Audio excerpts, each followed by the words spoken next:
Hi, Doc Jones here from the HomeGrown Herbalist School of Botanical Medicine, and I wanted to introduce you to Barberry.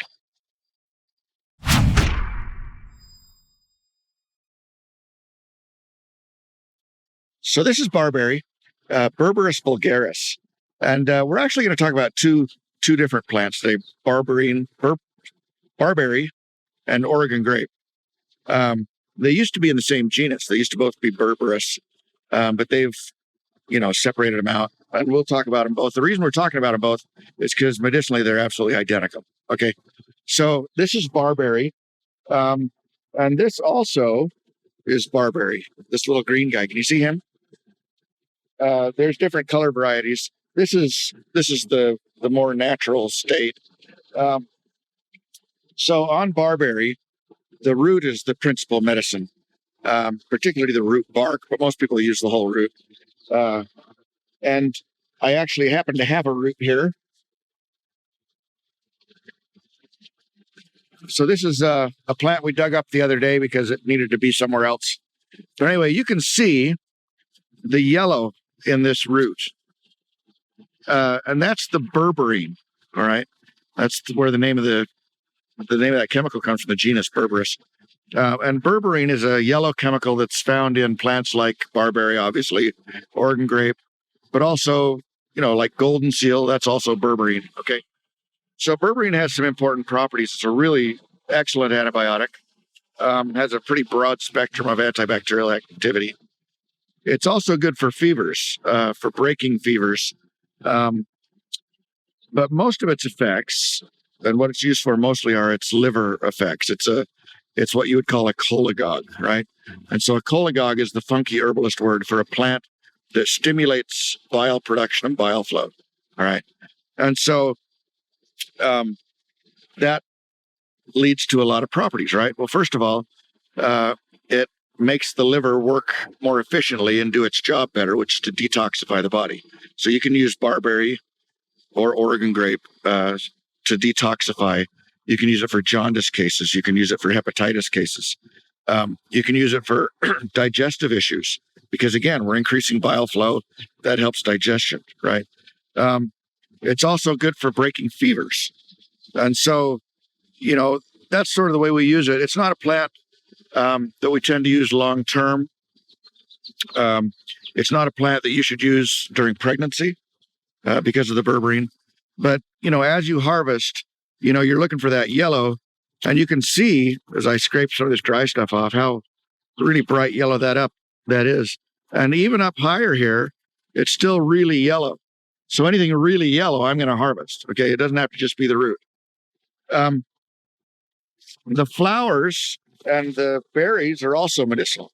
The berries are used for mouth infections, gingivitis, stuff like that.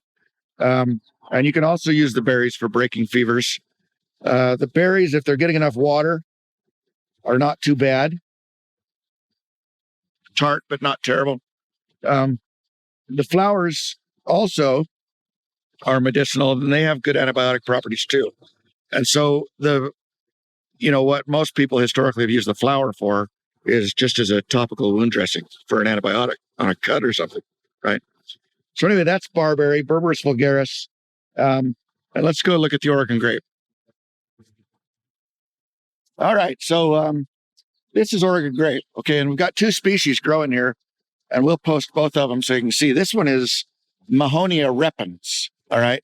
It used to be Berberis repens. It's like Barberry's Berberis vulgaris, but the plants are very different. Barberry has, in fact, here's a Barberry here that's kind of trying to die. They don't live very long, in my experience. But the Barberry has spines, you can see, all along the stems. They're nasty, pokey little rascals. In fact, one of my favorite uses for Barberry is to plant them under the bedroom window of a really pretty teenage daughter. That's what we use them here at our house for. But and that's worked great. We had 9 girls, and I never had a guy that was willing to brave those Barberry bushes to get into that window. So that's good. Oregon grape doesn't have that. It doesn't have the spines on the stem, but it does have little spines on the leaves, sort of like holly does, right? So this is the Oregon grape. It looks a lot like holly, especially the other species, which I'll show you in a minute. Um, and there really isn't anything else that looks like this in the Western United States, at least. Of course, if you get back east, holly looks like holly a lot like holly. But holly is a much larger bush. I mean, they're big. And the berries are red instead of blue, and they don't really look alike if you get them next to each other. So these are the grapes, and they're not ripe yet, but when they do get ripe, they're blue, and they're pretty good as long as the plant's getting enough water. They're pretty tasty. They're pretty tart, and if it's not getting enough water, they'll pucker you right up. But again, the root's the medicine, and all the properties are the same. It's a laxative, it's a bile tonic and stimulant. It's good for liver cleanses, jaundice, hepatitis. It's antibacterial, good for fevers. All the same things that barberry is good for. So this is Mahonia repens. Repens means flowing like a river. So this is sort of a low-growing plant that kind of crawls along the ground. The root's the medicine, again, like the barberry was. And with this particular plant, there's a lot more going on under the ground than there is above the ground. So don't feel bad about taking those roots. There's lots of roots, okay? Even a lot of roots that aren't doing anything yet, so don't worry about that. That's Mahonia repens. Let's look at the other one, Mahonia achillifolia. So this is the other species of Mahonia, of Oregon grape. This is Mahonia aquifolia. And, this one really looks like holly because the leaves are glossy like holly tends to be. And it's a much more vertical plant. You can see how much taller these guys are, and they'll get tall and bushy. They use this plant a lot as an ornamental. You can buy it in nurseries and stuff. But the only real difference between the two species, the Mahonia repens and this one, is that the Mahonia repens is closer to the ground. The leaves are sort of matte finished. They're not shiny and glossy. This one's taller, more vertical in its habit, and it has these glossy leaves. But other than that, they're just the same. Medicinally, they're identical. It doesn't matter which one you have. If you want to plant one in your yard, plant this one because it's cute, But again, the root's the medicine. So, planting it as an ornamental and planting to use it for medicine has its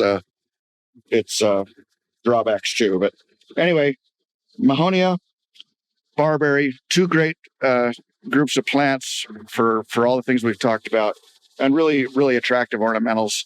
The barberry too is one they use a lot for decoratives.